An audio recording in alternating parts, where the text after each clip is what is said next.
Hi friends, welcome to tech support Tamil. Friends, நம்ம இதில் எதை பற்றி பார்க்க போகிறோம்னு பார்த்தீங்கன்னா, நம்முடைய சப்ஸ்கிரைபர் ஒருவருக்கு ஜெனரிக் ஆர் ரெப்பிட்டேட்டிவ் கண்டென்ட் அவங்க சேனலில் இருக்குன்னு மானிட்டைசேஷன் பார்த்தீங்கன்னா தராமல் போயிருக்கிறாங்க. நிறைய பேர் நினைக்கலாம், என்ன ப்ரோ இது ஜெனரிக்னு புதுசாக இருக்குது, ஜெனரிக் ஆர் ரெப்பிட்டேட்டிவ் கண்டென்ட் வந்திருக்கு அப்படின்னு என்ன ப்ரோன்னு கேட்டிங்கன்னா, இதுக்கு முன்னாடி இன்அத்தன்டிக் கண்டென்ட்னு சொல்லிட்டு இருந்த பாலிசியை பார்த்தீங்கன்னா சேஞ்ச் பண்ணி யூடியூப் வந்து ஜெனரிக்னு மாற்றிருக்காங்க. அதாவது ஜெனரிக் ஆர் ரிப்பீட்டட் கண்டென்ட்னு கொண்டு வந்திருக்காங்க. இதுக்கு முன்னாடி இன்அத்தன்டிக் கண்டென்ட் நிறைய பேருக்கு மானிட்டைசேஷன் கேன்சல் ஆகிருக்கும். நம்ம சேனல்லே நிறைய வீடியோ போட்டிருப்போம். உங்களுக்கு வேணா செக் பண்ணி பாருங்கள், நம்ம சேனலே இருக்குது. அந்த பாலிசியை அந்த நேமை அப்படியே சேஞ்ச் பண்ணி ஜெனரிக் ஆர் ரெப்பிட்டேட்டிவ் கண்டென்ட்னு கொண்டு வந்திருக்காங்க.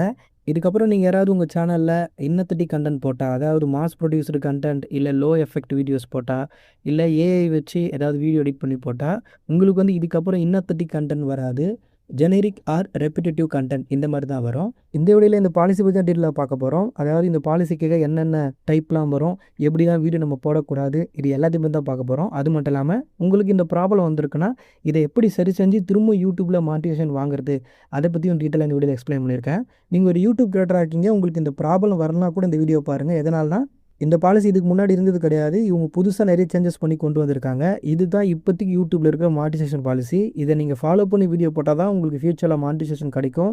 இல்லை ஆல்ரெடி நீங்கள் மானிட்டைசேஷன் வாங்கிட்டீங்கன்னா அந்த மானிட்டைசேஷனை தக்க வச்சுக்க முடியும். இது ரொம்பவே முக்கியமான பாலிசி. அதனால் வீடியோ ஃபுல்லாக ஸ்கிப் பண்ணாமல் பாருங்கள். ஃப்ரெண்ட்ஸ், வீடியோக்குள்ளே போகிறதுக்கு முன்னாடி இந்த மாதிரி யூடியூப் சம்மந்தமாக நிறைய வீடியோஸ் நம்ம சேனலில் போஸ்ட் பண்ணுறோம். உங்களுக்கு நம்ம வீடியோஸ்லாம் யூஸ்ஃபுல்லாக இருந்தால் நம்ம சேனலை சப்ஸ்கிரைப் பண்ணி சப்போர்ட் பண்ணுங்கள். ஓகே ஃப்ரெண்ட்ஸ், ஃபஸ்ட்டு இந்த ஜெனரிக் ஆர் ரெப்பிட்டேட்டிவ் கண்டென்ட் அப்படின்னா என்ன, அதை பற்றி விளக்கத்தை வந்து பார்த்துருவோம்.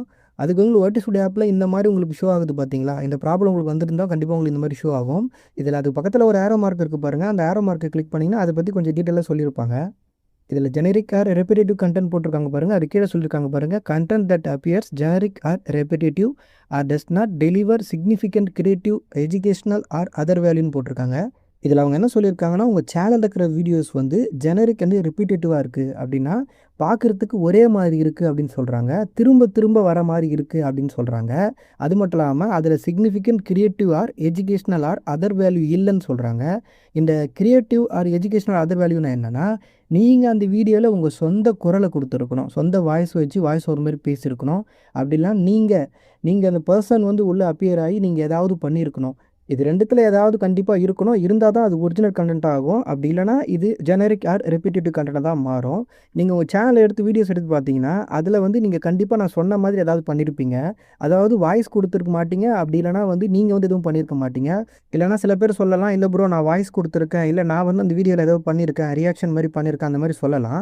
ஆனால் நீங்கள் அதை பார்த்தீங்கன்னா திரும்ப திரும்ப ஒரே மாதிரியே பண்ணியிருப்பீங்க. ஒரே மாதிரியான வாய்ஸ் நிறைய வீடியோ கொடுத்துருப்பீங்க. ஒரே மாதிரியான டெம்ப்ளேட்டு, ஒரே மாதிரியான இமேஜஸ்ஸு, இந்த மாதிரி யாரெல்லாம் வீடியோ போட்டிருக்கீங்களோ உங்களுக்கு கண்டிப்பாக இந்த generic or repetitive content problem வரும். இன்னொரு முக்கியமான விஷயம் என்னென்னா, நீங்கள் போடுற வீடியோ இருக்குது பார்த்தீங்களா, எல்லா வீடியோக்கும் சேம் டைட்டில் கொடுக்கக்கூடாது, சேம் டிஸ்கிரிப்ஷன் கொடுக்கக்கூடாது, சேம் டேக்ஸு கொடுக்கக்கூடாது. அதே மாதிரி சேமாக இப்போ லைவ் போடுறவங்க இருப்பீங்க, சேமாக ஒரே நேமில் லைவ் போடக்கூடாது, நேம் டிஃப்ரெண்ட் வைக்கணும். ஓகேங்களா? இல்லை டேட்டாச்சும் மாற்றி மாற்றி வைக்கணும். இந்த மாதிரி ஏதாவது ஒரு வீடியோக்கும் டிஃப்ரெண்ட் இருக்கணும். ஒரு 2-3 வீடியோ விட்டுருங்க. அதுக்கு மேலே அதிகமான வீடியோ வந்து ஒரே மாதிரி பார்க்குறதுக்கு இருக்குது. அதாவது டைட்டில், டிஸ்கிரிப்ஷன், டேக் இதெல்லாம் ஒரே மாதிரி இருக்குது. வீடியோவில் இருக்கிற தம்ப்நெயில் கூட வச்சுங்க. இதெல்லாம் சேமாக இருக்குது அப்படின்னா கண்டிப்பாக உங்களுக்கு வந்து இந்த ப்ராப்ளம் வர அதிக வாய்ப்பு இருக்குது. ஓகே ஃப்ரெண்ட்ஸ், அடுத்து யூடியூப் வந்து அவங்களுடைய ஹெல்ப்லைனில் சொல்லியிருக்காங்க, இந்த மாதிரிலாம் உங்கள் சேனலில் வீடியோ இருந்தால் கண்டிப்பாக உங்களுக்கு வந்து இந்த ப்ராப்ளம் வரும், உங்களுக்கு வந்து மானிட்டைசேஷன் நாங்கள் தரமாட்டோம் அப்படின்னு சொல்லியிருக்காங்க. அவங்க என்னென்ன சொல்லியிருக்காங்க, என்ன மாதிரி சேனல்ஸ், என்ன மாதிரி வீடியோஸ் சொல்லியிருக்காங்கிறத வந்து நம்ம பார்க்கலாம். இப்போ நீங்கள் பார்க்குற இந்த 7 டைப் தான். நீங்கள் இந்த மாதிரி வீடியோஸ் போடுறீங்க உங்கள் சேனல் அப்படின்னா உங்களுக்கும் இந்த generic or repetitive content problem வர அதிக வாய்ப்பு இருக்குது. இதில் ஃபஸ்ட்டு வந்து இமேஜ் ஸ்லைட் ஷோ. வெறுமனே இமேஜ் மட்டும் வச்சுட்டு அடுத்தடுத்து ஸ்லைட் ஷோ பண்ணி யாராவது வீடியோ போடுறவங்களா இருந்தீங்கன்னா உங்களுக்கு வந்து கண்டிப்பாக இந்த ப்ராப்ளம் வரும். அது வந்து ஒரு வீடியோ 2 வீடியோ பிரச்சனை இல்லைங்க.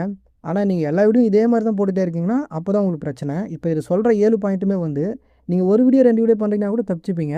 ஆனால் தொடர்ச்சியாக திரும்ப நல்லா புரிஞ்சுங்க. இல்லை ரெப்பிட்டேட்டிவ்னு சொல்லியிருக்காங்க. அதுக்குன்னா என்ன மீனிங்னா, திரும்ப அந்த மாதிரி வீடியோஸ் நம்ம பண்ணும்போது தான் நம்மளுக்கு இந்த பிரச்சனை வரும். நீங்கள் ஒரு வீடியோ 2 வீடியோ பண்ணும்போது அது பெருசாக தெரியாது. ஆனால் நிறைய வீடியோக்கு திரும்ப பண்ணும்போது தான் அந்த பிரச்சனை வரும். அடுத்து template story line. Template story லைன்னா, ஸ்டோரி லைன் வந்து ஒரே மாதிரி தான் இருக்கும். இப்போ ஒரு கான்செப்ட்டில் ஒரு வீடியோ போடுறீங்கன்னா அதே கான்செப்ட்டை திரும்ப திரும்ப ட்ரை பண்ணிகிட்டே இருப்பீங்க. அதில் டிஃப்ரெண்ட்டே இருக்காது. ஸ்டோரி லைன் அதாவது கதைக்களம்னு சொல்லுவாங்க பார்த்தீங்களா? அது வந்து டிஃப்ரெண்ட் இருக்காது. ஒரே மாதிரி இருக்கும். இப்போ எக்ஸாம்பிளுக்கு என் சேனல் எடுத்துங்க. இப்போ நான் வந்து இந்த ஜெனரிக்கா ரெப்யூட்டட் கன்டென்ட் பத்தி எக்ஸ்பிளைன் பண்ணி வீடியோ போடுறேன்.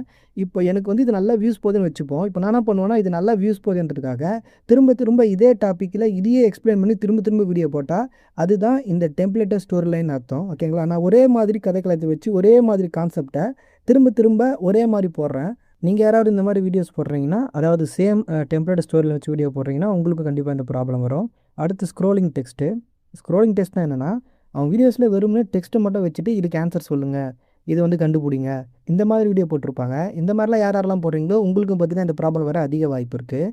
அடுத்து ஏஐ ஜென்ரேட்டட் வீடியோஸ். இப்போ ஏஐ வச்சு நீங்கள் உருவாக்கி ஒரு வீடியோ போடுறீங்கன்னா, அந்த வீடியோவில் வந்து கண்டிப்பாக உங்களோட சொந்த உழைப்புன்னு ஏதாவது ஒன்று இருக்கணும். ஓகேங்களா?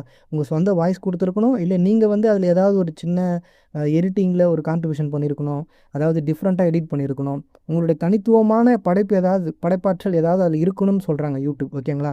இப்போ சிம்பிளாக உங்களுக்கு புரியுற மாதிரி சொல்லணும்னா, இப்போ நான் ஒரு சேனல் வச்சுருக்கேன், நீங்கள் ஒரு சேனல் வச்சுருக்கீங்க. நான் எங்கேருந்து ஏஐயில் எடிட் பண்ணி வீடியோ எடுத்து போடுறேனோ, அதே இடத்துல தான் நீங்களும் ஏஐயில் எடுத்து வீடியோ போடுறீங்க. ஓகேங்களா? அப்போ 2 சேனலை பார்க்கும்போது என்ன தெரியும்? 2 பேரும் ஒரே இடத்துல தான் எடுக்கிறாங்க. 2 சேனலும் வந்து சேமாக இருக்கிற மாதிரி தான் இருக்கும். ஓகேங்களா? இந்த மாதிரி இருக்கக்கூடாதுன்றாங்க யூடியூப். அவங்க பார்க்கும்போது இப்போ என் சேனல், உங்கள் சேனல் இருக்குது. 2 சேனலையும் பார்க்கும்போது, அதாவது என் சேனலை கம்பேர் பண்ணும்போது உங்கள் சேனலில் வந்து கொஞ்சம் எடிட்டிங் வைஸ் இல்லை ஏதாவது மியூசிக் ஆட் பண்ணியிருக்கலாம். இல்லை நீங்கள் சொந்த வாய்ஸ் கொடுத்துருக்கலாம். டிஃப்ரெண்ட்டாக ஏதாவது அதில் இருக்கணுன்றாங்க. உங்களோட தனித்துவமான ஏதாவது விஷயம் வந்து உங்கள் சேனலுக்கே உரிதான அந்த தனித்துவமான விஷயம் அதில் இருக்கணும். அது எல்லா வீடியோவிலும் இருக்கணுன்றாங்க. ஓகேங்களா? அப்போது நீங்கள் ஒரே மாதிரி கான்செப்ட் ஏஐலேருந்து எடிட் பண்ணி போட்டாலும், ஒரே இடத்துலேருந்து நீங்கள் ஏஐ எடிட் பண்ணி போட்டாலும், உங்கள் சேனலை பார்க்கும்போது அதில் உங்களோட தனித்துவமான விஷயங்கள் ஏதாவது கண்டிப்பாக அது இருக்கணும். அப்படி இல்லாமல் உங்கள் சேனலும் மற்றவங்க சேனலை பார்க்குற மாதிரியே இருக்குது, மற்றவங்களோட கண்டென்ட் மாதிரியே இருக்குது, ஒரே மாதிரி இருக்குன்னா உங்களுக்கு கண்டிப்பாக இந்த ப்ராப்ளம் வரும். அடுத்து வாய்ஸ் ஓவர் இல்லாத வீடியோஸ். ஓகேங்களா? உங்கள் சேனலில் நீங்கள் வாய்ஸ் ஓவரே இல்லாமல் வீடியோ போடுறீங்க அப்படின்னா கண்டிப்பாக உங்களுக்கு ப்ராப்ளம் வரும். அதுவும் வெறும் இமேஜ் மட்டும் வச்சுட்டு, இல்லை வெறுமனே வந்து ஸ்க்ரோலிங் டெக்ஸ்ட் மட்டும் வச்சுட்டு நீங்கள் வாய்ஸ் ஓவர் கொடுக்காம, இல்லை வந்து சின்னதாக ஒரு இடத்துல மட்டும் கொஞ்சம் மட்டும் பேசியிருப்பீங்க. ஸ்டார்டிங்கில் இல்லை எண்டிங்கில் மட்டும் பேசியிருப்பீங்க. இந்த மாதிரி மினிமலாக வாய்ஸ் ஓவர் கொடுத்துருந்தாலோ, இல்லை ஃபுல்லாகவே வாய்ஸ் ஓவர் இல்லாமல் இருந்தாலோ உங்களுக்கு இந்த ப்ராப்ளம் வரும்னு சொல்கிறாங்க. அடுத்து ஏஐ டெக்ஸ்ட் டு ஸ்பீச் அப்படின்னா என்னென்னா, ஏஐ யூஸ் பண்ணி டெக்ஸ்ட் போட்டு அதை வந்து அப்படி வாய்ஸாக கன்வெர்ட் பண்ணி போடுறாங்க பார்த்தீங்களா? அவங்களுக்கு தான் சொல்கிறாங்க. நீங்களும் இந்த மாதிரி பண்ணுறீங்கன்னா உங்களுக்கு கண்டிப்பாக இந்த ப்ராப்ளம் வரும். அதாவது உங்களுக்கு முன்னாடி ஆல்ரெடி அதே மாதிரி நிறைய பேர் பண்ணியிருப்பாங்க. நீங்கள் அதை பார்த்து அதே மாதிரி காப்பி அடித்து பண்ணியிருப்பீங்க. அந்த மாதிரி நீங்கள் பண்ணியிருந்தீங்கன்னா உங்களுக்கு இந்த ப்ராப்ளம் வரும்னு சொல்கிறாங்க. நீங்கள் அதை பண்ணும்போது கொஞ்சம் டிஃப்ரெண்ட்டாக அவங்களது மாதிரி இல்லாமல் கொஞ்சம் டிஃப்ரெண்ட்டாக வேறு எக்ஸ்ட்ரா நிறைய பேசி, டியூரேஷன் அதிகப்படுத்தி, ஸ்கிரிப்டையே மாற்றி வேறு மாதிரி நீங்கள் பண்ணியிருக்கீங்கன்னா உங்களுக்கு பிரச்சனை இல்லை. தப்பிக்க அதிக வாய்ப்பு இருக்குது. ஆனால் நீங்கள் ஆல்ரெடி நிறைய பேர் பண்ணியிருக்காங்க. நீங்களும் அதே மாதிரி திரும்ப திரும்ப பண்ணிகிட்டே இருக்கீங்கன்னா உங்களுக்கு கண்டிப்பாக இந்த ப்ராப்ளம் வரும். அடுத்து கடைசியாக ரீடிங் டெக்ஸ்ட்டு. ரீடிங் டெக்ஸ்ட்னா என்னென்னா, ஏதாவது வெப்சைட் எடுத்து வச்சுட்டு, இல்லை ஏதாவது ஒரு இமேஜோ, இல்லை ஏதாவது புக்கு எடுத்து வச்சு அதை வந்து படிப்பாங்க உட்காந்து. அதில் இருக்கிறதே படிப்பாங்க. அதை தான் பண்ணக்கூடாதுன்னு சொல்கிறாங்க. இப்போ எக்ஸாம்பிளுக்கு இந்த வீடியோ பாருங்கள். இதில் வந்து ஜெனரிக் ஆர் ரெப்யூட்டட் கன்டென்ட் பற்றி சொல்லிட்டு இருக்கேன். அதில் 7 பாயிண்ட் இருக்குன்னு சும்மா சொல்லிட்டு இருக்கேன். இதில் வெறுமனே அந்த ஸ்லைட்ஸோ மட்டும் இருக்குது, டெம்ப்ளேட் சோர்வேன் இருக்குது, இந்த மாதிரி படிச்சுட்டு போகாமல், நான் என்னோடய சொந்த கருத்தை அதில் என்ன இருக்குதோ அதை பற்றி எக்ஸ்பிளைன் பண்ணி எனக்கு தெரிஞ்சதை நான் சொல்கிறேன். ஓகேங்களா? ஒரு பாயிண்ட்டை பற்றி சொல்லிட்டுருக்கேன். இந்த மாதிரி நீங்கள் சொல்கிறீங்கன்னா பிரச்சனை கிடையாது. ஆனால் ஒரு புக் எடுத்து வச்சுட்டு, இல்லை வெப்சைட் எடுத்து வச்சுட்டு, இதில் இதெல்லாம் இருக்குது அப்படியே தொடர்ந்து படிச்சுட்டே வருவாங்க பார்த்தீங்களா? அந்த மாதிரி பண்ணக்கூடாதுன்னு சொல்கிறாங்க. அந்த மாதிரி பண்ணிங்கனாலும் உங்களுக்கு இந்த ப்ராப்ளம் வரும். ஓகே ஃப்ரெண்ட்ஸ், இது எல்லாம் எக்ஸாம்பிள்ஸ் தான். இது இல்லாமல் இன்னும் நிறைய விஷயம் இருக்கலாம். நீங்கள் திரும்ப திரும்ப ஒரே மாதிரியான வீடியோஸை நிறைய உங்கள் சேனலில் போடும்போது உங்களுக்கு கண்டிப்பாக அந்த ப்ராப்ளம் வரும். சப்போஸ் நான் இல்லை சொல்லாத விஷயம் கூட இருக்கலாம். ஆனால் திரும்ப திரும்ப நீங்கள் ரிப்பீட்டடாக அதை போட்டிருக்கும்போது உங்களுக்கு கண்டிப்பாக இந்த ப்ராப்ளம் வரும். அதனால் ரிப்பீட்டடாக எந்த வீடியோவும் போடாதீங்க. ஒவ்வொரு வீடியோக்கும் டிஃப்ரெண்ட் இருக்கிற மாதிரி வீடியோஸ் வந்து போடுங்க. ஓகே ஃப்ரெண்ட்ஸ், இப்போ திரும்ப எப்படி யூடியூப்பில் மானிட்டைசேஷன் வாங்குறது அதை பற்றி பார்க்கலாம். இப்போ நீங்கள் திரும்ப வந்து மானிட்டைசேஷன் வாங்கணும்னா அதுக்கு 2 வழி இருக்குங்க. ஒன்று வந்து அப்பீல் பண்ணணும், இன்னொன்று வந்து ரீஅப்ளை பண்ணணும். அப்பீல்னா என்னென்னா மேல்முறையீடு பண்ணுறது. அதாவது நான் இந்த தப்பை பண்ணவே இல்லை, யூடியூப் நீங்கள் தான் தவறுதலாக வந்து நான் இந்த தப்பை பண்ணியிருக்கேன்னு நீங்கள் சொல்கிறீங்க, என் சேனல் அந்த மாதிரி கிடையவே கிடையாது, நீங்கள் எதிர்த்து மேல்முறையீடு பண்ணுறது தான் அப்பீல். அதை எப்படி பண்ணணும்னா, ஒரு வீடியோ வந்து சப்மிட் பண்ணணும். அந்த வீடியோவில் வந்து உங்கள் சேனலை பற்றி எக்ஸ்பிளைன் பண்ணி உங்கள் வீடியோலாம் காட்டி, நான் எந்தெந்தமான ரிப்பீட்டட் கண்டென்ட்லாம் போடலை, என் சேனலை பாருங்கள் அப்படின்னு சொல்லிட்டு நீங்கள் எடிட் பண்ணுற ப்ரூஃபெல்லாம் காட்டி நீங்கள் வீடியோ போடணும். அந்த வீடியோவை யூடியூப் செக் பண்ணி பார்த்துட்டு உங்கள் சேனலை திரும்ப செக் பண்ணி பார்ப்பாங்க. நீங்கள் எந்த தப்பும் பண்ணலாம், உங்களுக்கு திரும்ப மானிட்டைசேஷன் கொடுத்துருவாங்க. இல்லை நீங்கள் தப்பு பண்ணியிருக்கீங்கன்னா உங்கள் அப்பீல் வந்து ரிஜெக்ட் ஆகிட்டு, இல்லை நீங்கள் இந்த தப்பு பண்ணியிருக்கீங்க அப்படின்னு வந்து அவங்க ரிசல்ட் வந்து சொல்லுவாங்க. ஆனால் இந்த அப்பீல் பண்ணுறதுக்கு முன்னாடி ஒரு கண்டிஷன் இருக்குது. உங்கள் சேனலில் வந்து எந்த சேஞ்சஸும் பண்ணக்கூடாது. எந்த வீடியோவும் டெலீட் பண்ணக்கூடாது. உங்களுக்கு மானிடைசேஷன் கேன்சல் ஆச்சு பார்த்தீங்களா, அதுலேருந்து புதுசா வீடியோ நீங்கள் போட்டிருக்கக்கூடாது. எந்த சேஞ்சஸும் பண்ணாமல் நீங்கள் அப்படியே அப்பீல் பண்ணியிருக்கணும். இதுதான் இதில் இருக்கிற கண்டிஷனு. நீங்கள் யாராவது அப்பீல் பண்ண போகிறீங்கன்னா, அப்பீல் வீடியோ எப்படி பண்ணணும்னு ஆல்ரெடி நம்ம சேனலில் ஒரு ஃபார்மேட் வீடியோ போட்டிருக்கேன். ஃபார்மேட் வீடியோ என்னன்னா, நான் ரீயூஸ்டு கன்டென்ட் பற்றி அந்த ப்ராப்ளத்தை எக்ஸ்பிளைன் பண்ணி எப்படி அப்பீல் பண்ணணும் அப்படின்னு வீடியோ போட்டிருப்பேன். நீங்கள் வந்து அதை அப்படியே உங்கள் ப்ராப்ளத்துக்காக மாற்றிட்டு அப்பீல் பண்ணுங்கள். எல்லாமே சேம் தான். அதில் ரீயூஸ்டு கன்டென்ட் இருக்கும். அதை மட்டும் எடுத்துகிட்டு உங்கள் கன்டென்ட்டுக்கு ஏற்ற மாதிரி நீங்கள் பண்ணணும். அந்த வீடியோ லிங்க் கீழே இருக்கும். உங்களுக்கு தேவைப்பட்டால் செக் பண்ணி பாருங்கள். ஓகே ஃப்ரெண்ட்ஸ், அடுத்து 2வதா ரீஅப்ளை பண்ணுற ஆப்ஷன். உங்களுக்கு அப்பீல் ஆப்ஷன் ரிஜெக்ட் ஆனால் கூட பரவாயில்ல. 2வதா ரீஅப்ளை பண்ணுற ஆப்ஷன் இருக்குது. ஆனால் ரீஅப்ளைக்கு வந்து நீங்கள் எந்த விதமான வீடியோ சப்மிட் பண்ண தேவையில்ல. நீங்கள் ஃபஸ்ட்டு வாட்டி அப்ளை பண்ணும்போது எப்படி இருந்ததோ அந்த மாதிரி ரீஅப்ளைன்னு வரும். நீங்கள் அதை கிளிக் பண்ண உடனே யூடியூப் வந்து உங்கள் சேனலை செக் பண்ணி பார்ப்பாங்க. செக் பண்ணி பார்த்துட்டு உங்கள் சேனல்லேருந்து ப்ராப்ளம் இல்லைன்னா மானிடைசேஷன் வந்து கொடுத்துருவாங்க. ஆனால் நீங்கள் ரீஅப்ளை பண்ணுறதுக்கு முன்னாடி உங்கள் சேனலில் இருக்கிற தப்பை வந்து சரி செய்யணும். அதாவது ஜெனரிக் ஆர் ரெப்பிட்டேட்டிவ் கண்டென்ட் வந்து இருக்குதுன்னு சொல்லியிருக்காங்க. அந்த மாதிரி இருக்கிற வீடியோஸ்லாம் வந்து நம்ம டெலீட் பண்ணிவிட்டு நம்ம வந்து சேனலை சரி செஞ்சு அதுக்கப்புறம் தான் ரீஅப்ளை பண்ணணும். ஓகே ஃப்ரெண்ட்ஸ், சேனலை எப்படி சரி செய்கிறது, அந்த ப்ராப்ளத்தை எப்படி சால்வ் பண்ணுறது அதை பற்றி பார்க்கலாம். ஃபஸ்ட்டு வந்து உங்களுக்கு இந்த ப்ராப்ளம் வர காரணமாக இருக்கிற வீடியோஸ் வந்து ஃபஸ்ட்டு அதை கண்டுபிடிங்க. இப்போ நான் சொன்னதை வச்சு ஓரளவுக்கு எந்தெந்த வீடியோலாம் வந்து டூப்ளிகேட்டாக இருக்குது அப்படின்னு உங்களுக்கு தெரிஞ்சிருக்கும். ஓகேங்களா, அதாவது ஒரிஜினலாக ஒரு வீடியோ இருக்கும், அதே மாதிரி நிறைய வீடியோ போட்டிருப்பீங்க. எதெல்லாம் உங்களுக்கு டவுட்டாக இருக்கோ அந்த வீடியோலாம் டெலீட் பண்ணிவிடுங்க. இந்த ப்ராப்ளத்துக்கு காரணமாக இருக்கிற அந்த ரிப்பீட்டட் வீடியோ, டூப்ளிகேட் வீடியோ எதுவுமே உங்கள் சேனல் இருக்கக்கூடாது. எல்லாத்தையும் வந்து டெலீட் பண்ணிடுங்க. இதில் ஒரு முக்கியமான விஷயம் இருக்குது என்னென்னா, இப்போ யூடியூப்பில் வந்து நீங்கள் ஏதாவது வீடியோ டெலீட் பண்ணுறீங்கன்னா அந்த வீடியோவில் வந்த வாட்ச் ஹவர்ஸ் வந்து போயிடும். இதுவே ஷார்ட்ஸாக இருந்தால் அந்த வீடியோவில் வந்த ஷார்ட்ஸ் வியூஸ் வந்து கவுண்ட் பண்ண மாட்டாங்க, அது போயிடும். அதனால் வீடியோ டெலீட் பண்ணுறதுக்கு முன்னாடி அது நல்ல வியூஸ் போன வீடியோவா அதெல்லாம் பார்த்துக்கிட்டு பண்ணுங்கள். அடுத்து புதுசாக நிறைய வீடியோ போடணும். அந்த வீடியோவில் வந்து உங்கள் சொந்த வாய்ஸ் இருக்கிற மாதிரி வீடியோ போடுங்க. இப்போ ஒரு வீடியோ போடுறீங்கன்னா அந்த வீடியோவில் வந்து ஃபுல்லாகவே உங்கள் வாய்ஸ் வர மாதிரி போடுங்க.